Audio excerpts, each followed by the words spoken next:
So as I'm sliding and the bike sliding, I gave up. I said, God, I can't do this. I've tried enough. You've got a plan to keep me here for something. I give up. Got bailed out of jail. And the next day I went to an AA meeting.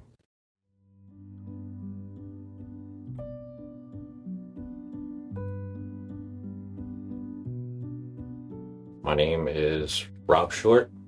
I am a 39-year-old Delawarean that is a follower in Christ. Started off, I was born and raised here. I grew up in Delaware my whole life.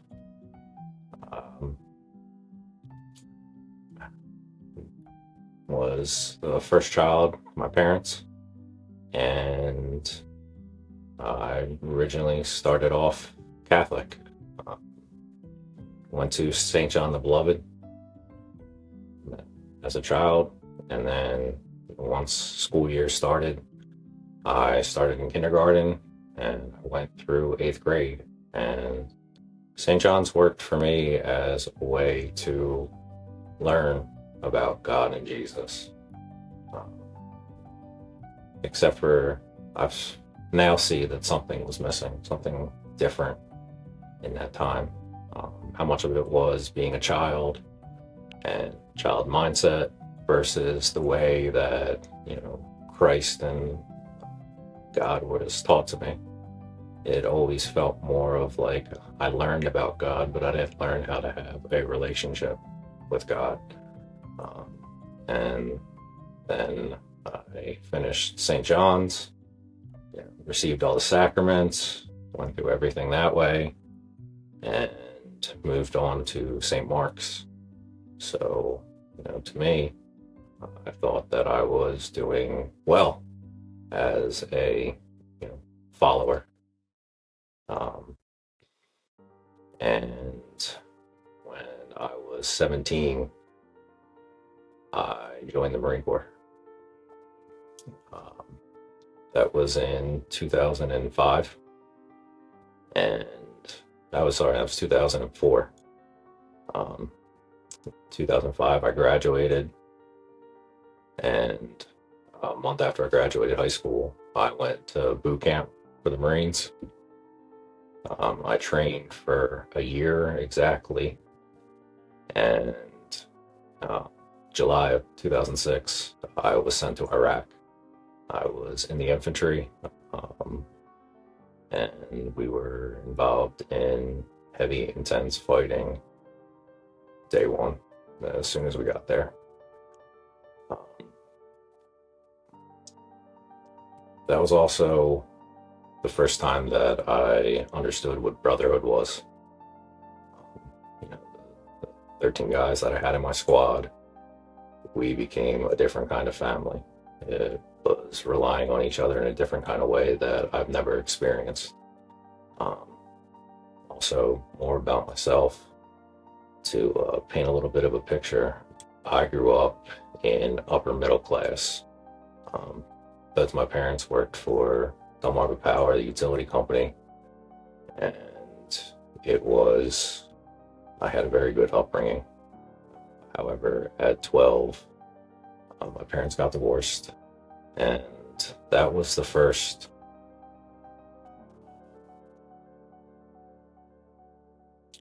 difficult experience that I had to go through.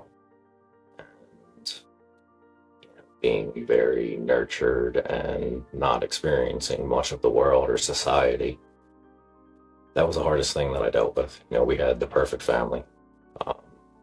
Both of my grandparents were alive, and they all got along. We had a family where everybody was together all the time. It was the American dream, the white picket fence. We had the big home. Didn't want for anything. And that is what, I thought, everything was supposed to be. And then that all got ripped away. My mom and dad got divorced. My mom moved into a new relationship, new marriage, and very quickly I, she had twin boys, and it just felt like every time that we were together, it was, everything was taken away, plus new was added on, and it wasn't what I had known for so long, what was comfortable, what my life was. And that was the first emotional trauma that I experienced. Um, I learned more about the divorce than I wish I did at 12. Learned things about adults that I wasn't ready for. Being this coddled, I'll say, young man child to be experiencing, seeing, and dealing with that side of divorce. It started to put the darkness inside of me. And I didn't understand who to turn to, how to turn. I got into psychology and met with a psychiatrist and everything that he did back in the 90s when, divorce was going on. It wasn't as popular then, at least not in my school. Group of friends, people that I was around. So it was different. And I started to accept being different. Going to St. Mark's, there was college prep and everything like that. And that's not who I was. I wasn't about school. I knew in 6th grade that I wanted to join the Marines. And then 9/11 happened. And I always wanted to be a Marine. And Marines were warriors. Marines were the ones who went and fought. And that's exactly what I wanted to do. And I asked to go to war. And God provided. And July of 2006, got to Iraq, and we took over a post that the Army had been maintaining for the prior deployment, the time that they were there. It was a overpass on a road in a city that we had fortified, and that was it. That wasn't our base. It wasn't anything like that. I was on an overpass, and as safe as that doesn't sound, it was 10 times worse. I didn't know what the horrors of humanity were until I experienced that in Iraq. Just the basic things, the way that men treated children and women, and then eventually starting to see what war was, seeing hatred in a way that I never had before. We would go from being in someone's home and they were offering kindness and offering us tea to, as we're walking out, we're getting shot at. Very quickly I learned that this was going to be a battle from the start to the end. It was, I believe, our first week. When I was there, there was a tanker truck going through with fuel in a convoy, and it was shot with an RPG, and the tanker blew up, and that metal burned for over a week and a half. And it's something that I'll never forget. It's the first time that I experienced death up close. First time that I saw what death really was. Because up until that point, I've lost one person in my life. It was an uncle that passed away. But seeing human take another human's life, it was a moral injury that I wasn't ready for. I didn't know how to process. And part of our training was you didn't process it. You pushed it down and you moved on. You learned that, if something happened, it wasn't stop to help, it was to take out the threat. And I held on to that for a long time. I couldn't stop to take care of things because I felt like the threat was still there. that didn't leave when I left war. And multiple times, I could feel, I see now, that God was there protecting me. Times where bullets were so close, I learned what the crack of a round was. When the round's so close, it's breaking the sound barrier within your ear range. And it became common. It became second nature. Not realizing that was a threat. Roughly around month 2 of my deployment, I got to the point where I just accepted that, today could be the day. And I accepted death. I stopped fearing it. And it didn't seem like it was productive to worry about it. And that stayed with me as I started to fall apart later on after I got out, returned home. However, my first true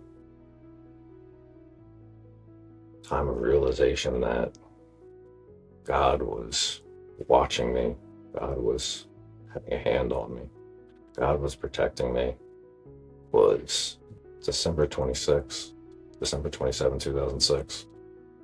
Our company was doing a big mission throughout the whole city. And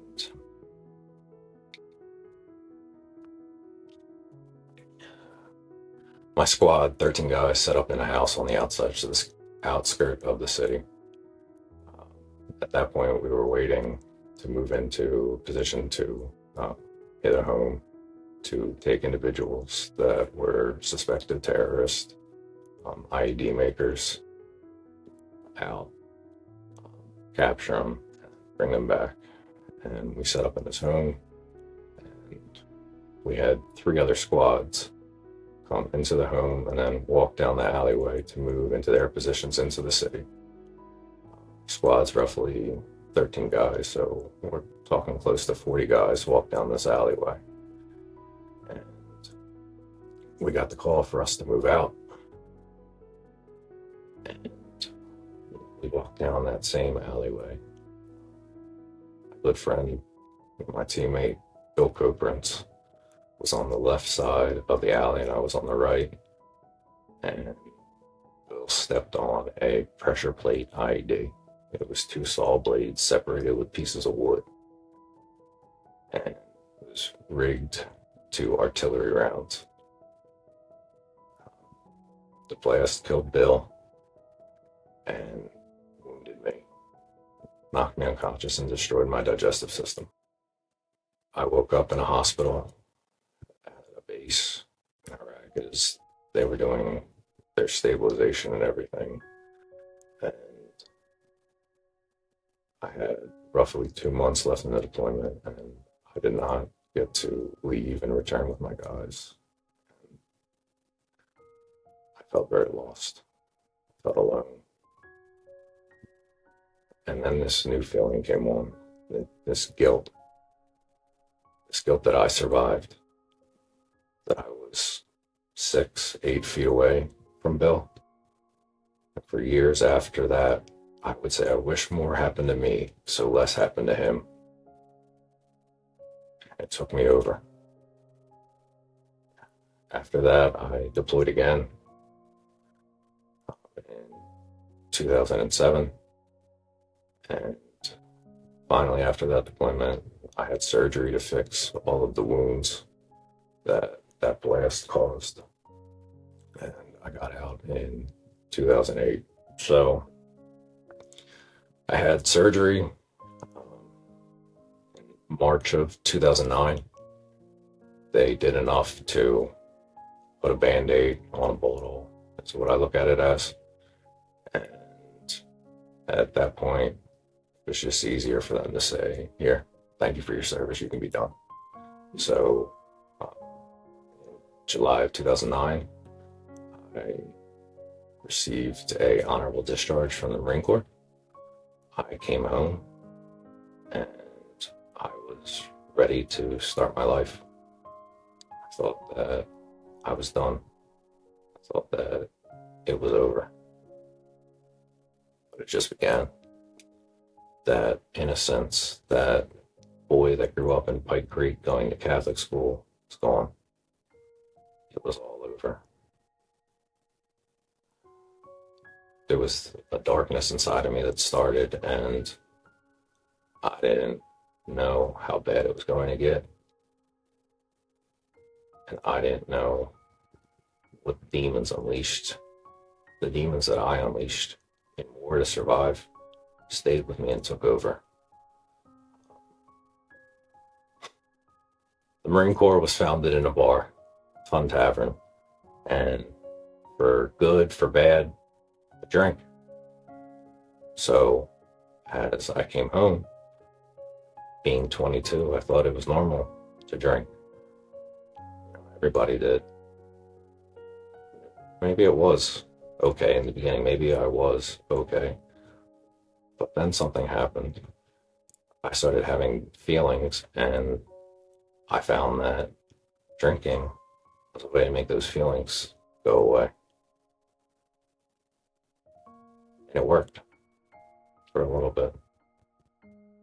But also with alcoholism, the more that I drank, the more I needed to drink. And it progressed. I did a year in school as I was in the process of getting hired for Delmarva Power.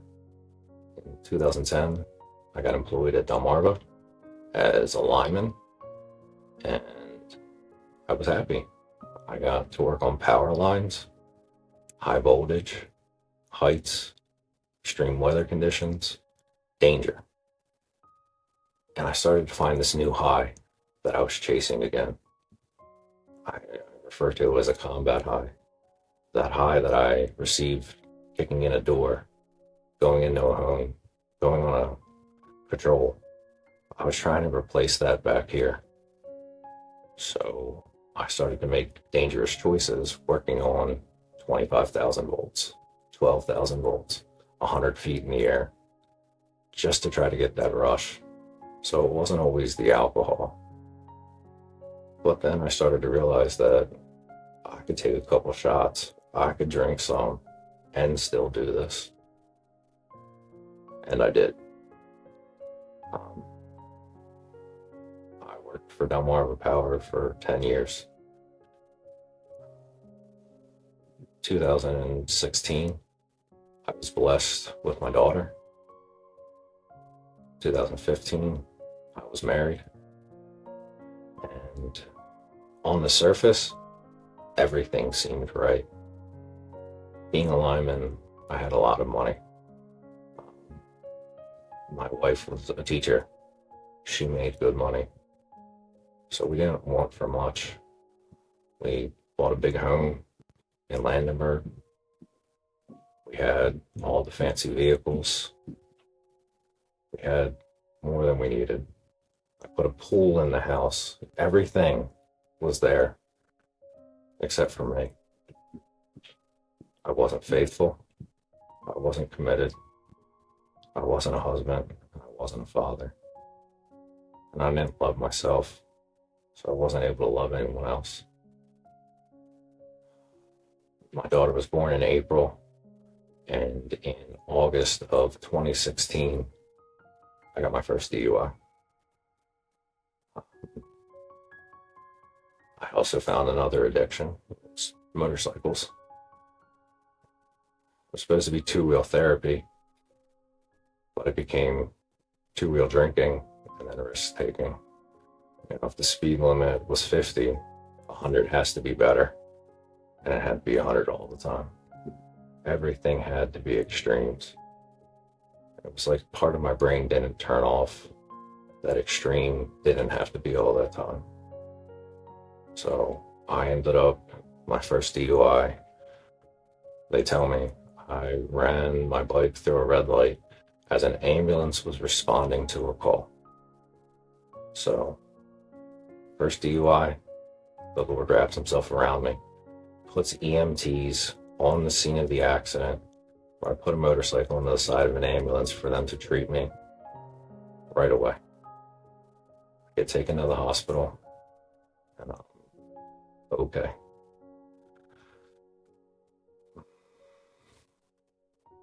But that wasn't enough. Part of me felt that, I don't know, I didn't get taken out in Iraq. I didn't get taken out in this DUI. I'm still okay. You know, being a veteran, I was blessed to go through Veterans Court. I didn't really get punished. Hammer didn't drop. And I just kind of took it as, nah, no big deal. I kept my license. I kept my job. I didn't have to suffer for any of the actions that I was doing. As I went through Veterans Court, I didn't take it serious. I started drinking again. I ended up getting 6 DUIs total. 5 of them were on motorcycles. 1 of them was in a truck. Every one of them was a serious accident. Twice I've been on life support. I had part of my skull removed to relieve pressure from my brain. And every time, it didn't matter. I would heal. The pain would remain. The feelings would become overwhelming. And the only way that I felt I could deal with it was substances.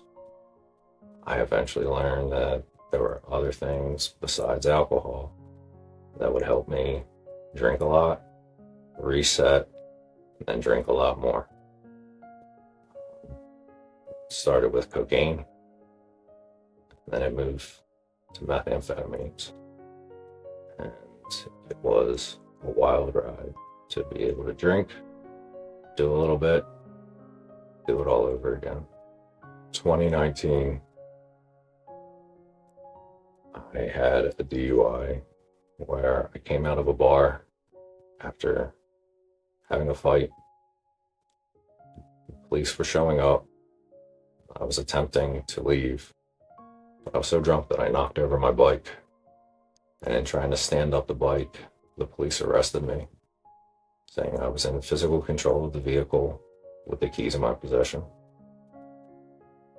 That was DUI number 4. We worked out a deal with the state that if I did 6 months inpatient, 6 months outpatient, stayed sober, worked everything with the VA, they would drop the charge. I would keep my job. I would keep my family. And things would be okay. That's not how it went. I started hanging around with a motorcycle club, and I thought that was the answer. I thought that I found Brotherhood again. I did. I was at 11 months. I was in an inpatient unit for PTSD at a veterans hospital. And I was not fixing myself. I was not faithful to my wife. I was not present for my daughter. And I was told that my wife wanted a divorce. And I gave up. I said I didn't care. And I ended up going back out. And I drank. And I did what I knew. I jumped on the bike. I went ripping and roaring for the day. Something, though, felt different. I called my dad. He met me that night. We sat and we ate and drank water and tried to sober back up. But it was too late. When I was going home, I lost control and I put my bike into a tree. So everything that we had worked out with the state went away. And I ended up going to jail in March 2020. People talk about COVID. I have no idea what that is. I know what I experienced in jail. I lost my job. I lost my career. I lost my family. I lost my home. and I lost who I was. I lost hope. So I turned into what I was involved in. I was a biker. That's all I was. That's all I cared about. I stopped seeing my daughter. I stopped seeing my family. I stopped caring. In 2023, my family gave me the option. You can have your club, you can have your daughter. Thankfully, I said I need to have my daughter.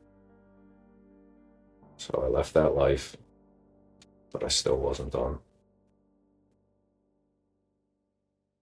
I was drinking at that point, and I went out in May 2023 just to have a couple drinks and go for a ride.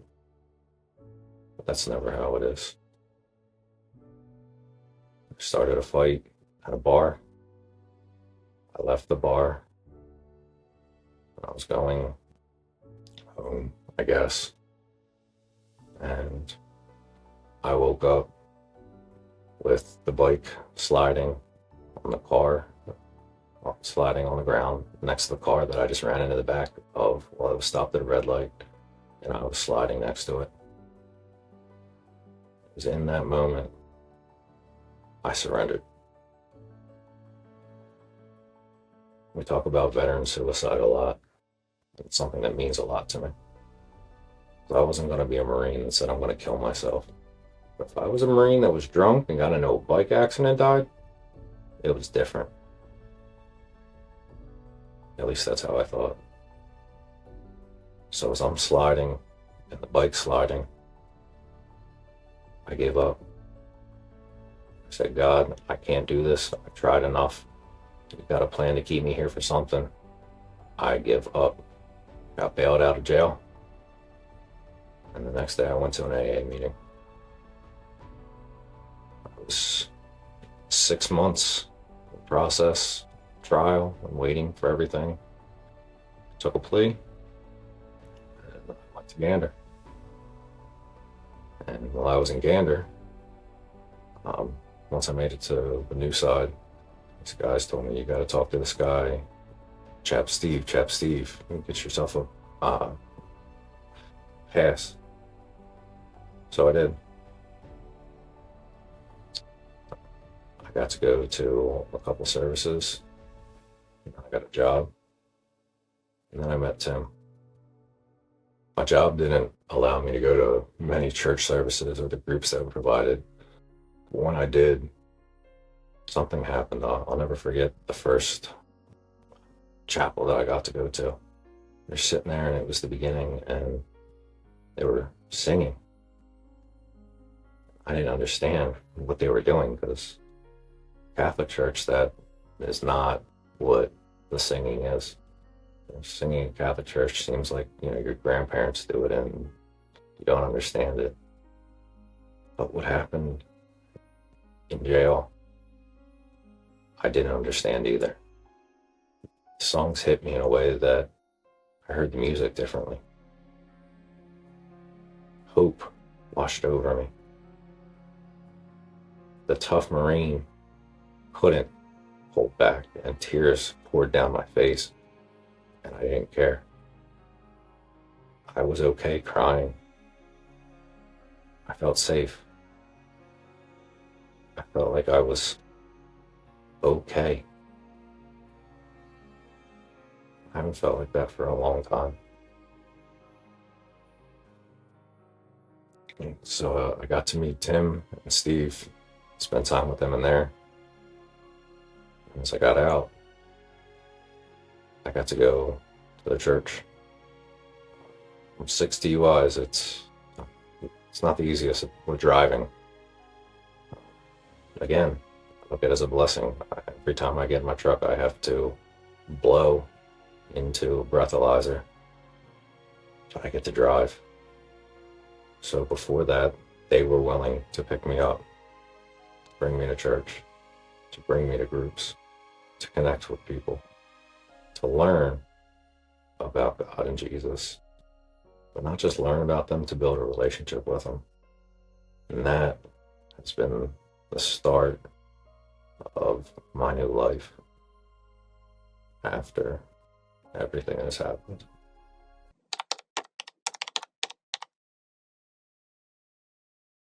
Jesus has forgiven me. I look at, from a 18-year-old to an almost 40-year-old that not only wasn't even thinking of what sin was, but was enjoying it. Because everything was about me. Everything was about my feelings and not about other people. But God worked, Jesus worked differently. Gave me many blessings. But I do believe that because I did not appreciate and honor him, he took them all away. I had the 6,000 square foot home. I put a pool in, all because my wife didn't work in the summer. I wanted my daughter to learn how to swim. Should have been something that was a blessing for them. But I quickly see that it was just earthly possessions. My daughter told me that we have a new home. She said, "Dad, I really like this house a lot more." To me, how? She said, "Because you're here with me." Jesus and God have worked in ways that I didn't understand. It was taking everything that seemed important and changing it. Seeing that, this idea of success that I had since a child, the big career, the big home, the beautiful wife, every knick-knack you could need wasn't success. It was being there with my daughter, being there for my family. Jesus showed me what's important. It's not worldly. It's none of the things that we are shown and made to believe we need to have. It's the people that we have and the person that we are. How can I be better for other people instead of just myself? Instead of what do I want? What do other people need? For the longest time, I used to have on the back of my truck, "You're welcome." I used to have all my Marine stickers and stuff. Now, it's not about that. It's about, holding the door for somebody just because I know that that's right and that's what I believe. Telling someone kind words, not worried about what their response is. I know how I felt for the longest time of not being cared about, not mattering. Jesus showed me that if he can take that away from me, he can have me take that away from other people. Kindness is what my key is. I don't have to be the tough, bad butt person, tough Marine. I can be kind and that have so much more of an impact. I don't have to scare people to affect them. I can love them and that hit them so much harder than any punch that I've ever thrown. And it's making a difference. Jesus, how do I know Jesus is working and what Jesus has done? I was just talking to my mom this week, and my sister has a 1-year-old daughter that I am fully involved in their life. My mom told me, "You're doing really good. A couple years ago, nobody wanted to be around you. We didn't know what you were going to be, what we were going to get. Now, we'd love to be around you." It wasn't me. because I tried long and hard, 6 DUIs worth, to try to get some sort of normal back, and I couldn't. It was all been the glory of God, learning Jesus, learning what he wants of me, how to serve him that is rubbing off, that is providing a better person, not just to my family, but to the world. I do struggle at times, with society and getting out, seeing everything. But I know that if I try just a little bit today, it's better than if I didn't do anything. That little bit of kindness, caring, compassion, and love, I need more of it. If I can do my part, then that's what I can be concerned about, not everything else.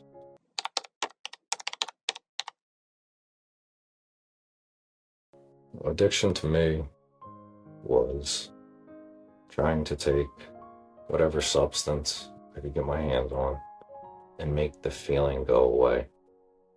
It was trying to make the pain go away. It was trying to make things better when that wasn't the answer. I always talk about this blackness, this darkness that was inside of me. It started from war. It started from parents' divorce. I don't know where it started from, but it started.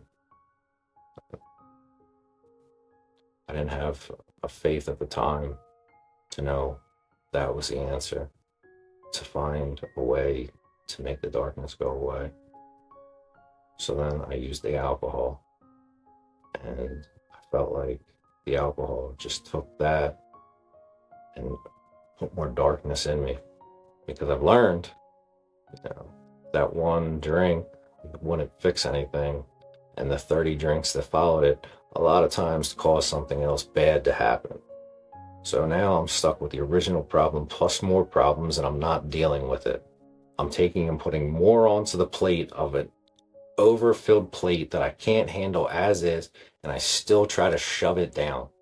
That idea from the military that I'm not going to feel, I'm going to step over my friend who's down in front of me and take care of the threat, didn't take care of it. It didn't work. Addiction for me was trying to take something and make the pain go away. And I've learned that God was the only way to let that happen.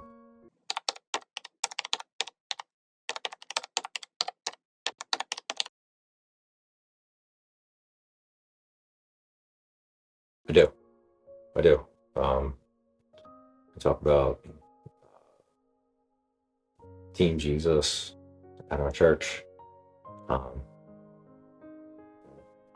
Maybe it's just me always having to be a little different, but I call it our God squad, because I know what a squad was. I know how everybody's role was individual, but when you put those roles together, they support each other. One of the problems coming home was feeling like I didn't have anybody I could talk to. Feeling like being judged because nobody would understand what I was needing to say, how the pain was really inside, what it was coming, where it was coming from. It became different at church. It became different with my church, with certain individuals. I didn't have to hold a filter anymore. I could let my pain come out, and they weren't trying to fix me. They weren't giving me answers. They weren't telling me prescriptions. They weren't telling me any of that that's society goes with all the time. They were loving me. They were pointing me back to God. They were giving me hope when I was hopeless. Just showing me either gospel, their own testimony, which I find very compelling when you can relate with another brother or sister in the deepest, darkest points of your life, to know that, hey, I'm not the only one who's been there. I didn't feel like this alone. I have other people that know what I'm feeling. And when I don't feel okay, I know that I can rely on them. And the church has provided that for me. I searched everywhere. I thought I found friends in different organizations, different aspects of my life, different seasons of my life. And they were. I found brotherhood again. Because we are at war. We are fighting a battle. It's completely different. But I need a strong squad to be with me as we are kicking down doors, as we are preparing for this. And I am grateful to have them.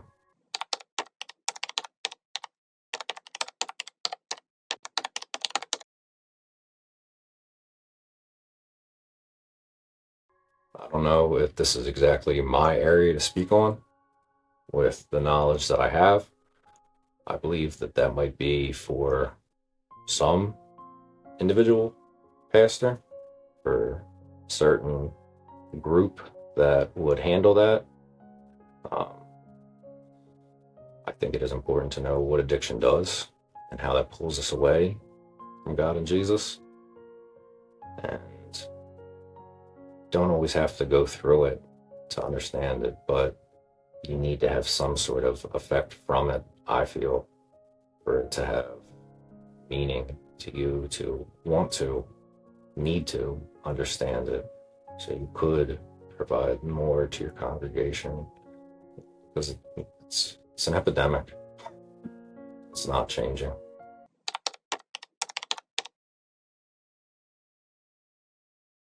Life's gonna hurt.